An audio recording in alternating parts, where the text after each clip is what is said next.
Shalom Aleichem, paz seja convosco. Vamos então para o capítulo 10 de Jó, e já é o terceiro capítulo seguido em que Jó está levantando seus questionamentos e suas queixas, embora a gente precise entender que em momento algum ele amaldiçoou o Senhor, né?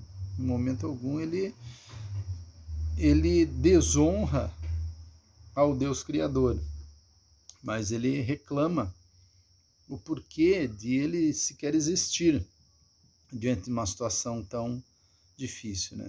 Então ele diz: essa minha vida só me proporciona desgosto e cansaço, por isso extravasarei as minhas queixas, desabafarei as minhas mágoas, declararei a Deus: não me condenes assim, revela, rogo-me, que acusações tem contra a minha pessoa, né?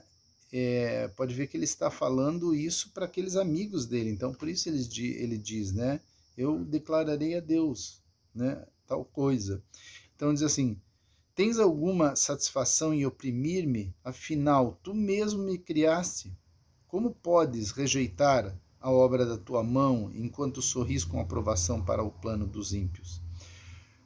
Veja que quantas vezes nós pensamos isso, né?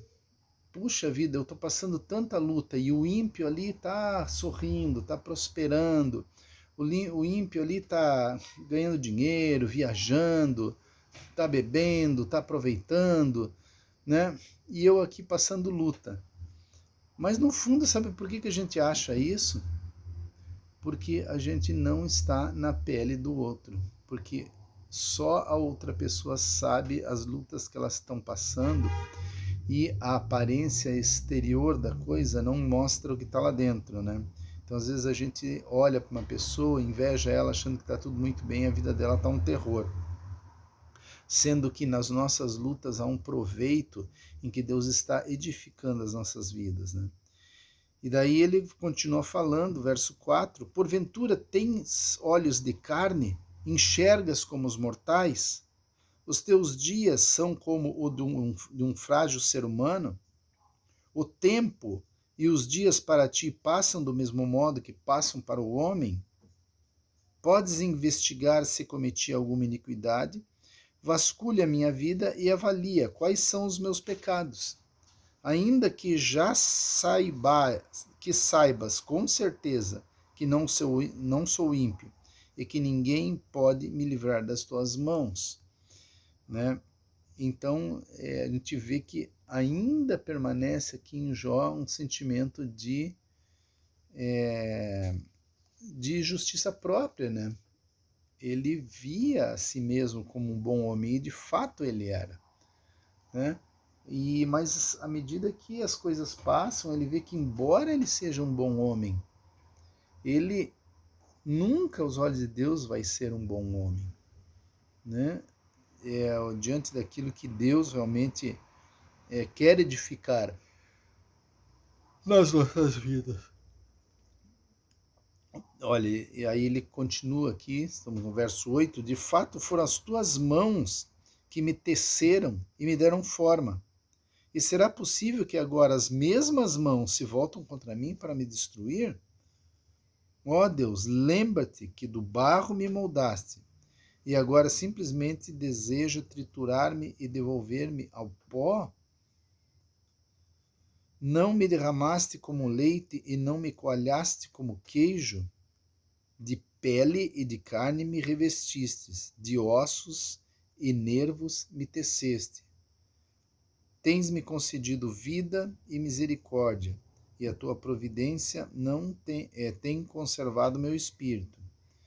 Entretanto, algo escondeste em teu coração, e agora sei o que pensavas. Se eu errasse e pecasse, estaria me observando e não permitiria que eu escapasse sem a devida punição por qualquer mal que tivesse praticado. Se eu fosse culpado, ai de mim. Mesmo sendo inocente, não posso sequer erguer a cabeça, pois estou mergulhado na vergonha da minha desgraça. E Jó vai conjecturando todas essas coisas, né? essas, como chamam, essas elucubrações de Jó, e é um bom reflexo para nós, que muitas vezes nós estamos nessa situação e pensando isso, né? Embora não sejamos sequer um pouco justos como Jó era, né? Aí ele vai continuando aqui: se a minha cabeça se exaltar, tu me caças como leão feroz. De novo ages com poder contra mim. Trazes novas testemunhas contra a minha pessoa e aumentas a tua ira ao me corrigir. Males e lutas, os teus exércitos me assolam. Sendo assim, por que me fizeste deixar o ventre da minha mãe? Ah, se eu tivesse simplesmente morrido antes de que alguma pessoa me tivesse visto. Seria como se eu jamais tivesse existido e do ventre da minha mãe não teria sido levado diretamente, teria sido levado diretamente para a sepultura. Não é efêmera a minha vida? Para, abandona-me, para que eu possa ter um momento de paz e contentamento. É interessante que ele vê que Deus é que está mexendo com a vida dele. Ele só não entende nada, não consegue compreender, mas ele fala até aqui, né? Para, me abandona para que eu possa ter um pouco de contentamento. Antes que eu vá para o lugar do qual não é possível retornar, para a terra do desconhecido, do silêncio e das densas sombras, terra de trevas fechadas como a noite, mais escura, lugar do caos absoluto, onde a própria luz é como a escuridão eterna. Vê que ele estava amargurado mesmo, muito angustiado, mas o interessante a se considerar aqui, para se compreender um pouco, é que o livro de Jó ele é considerado o primeiro livro escrito, o primeiro das escrituras, o primeiro a ser escrito anterior mesmo à lei de Moisés. E você vê que o conhecimento dele a respeito da forma de Deus agir, da justiça de Deus, o conhecimento dele a respeito mesmo do Hades, né, do inferno, e do resultado final da vida de um homem, né, como ele escreve ali, vá para o lugar de onde não se pode retornar, né? Esses detalhes todos já eram conhecidos, e eram conhecidos como? Através da lei oral, através da lei que era passada de boca a boca, desde lá do princípio de toda a criação. Deus sempre teve uma lei, apenas em Moisés para diante, Deus tem uma lei que é uma lei escrita. Mas aqui, Jó, em todas essas considerações dele, ele já conhecia, ele sabia qual era a vontade de Deus, né?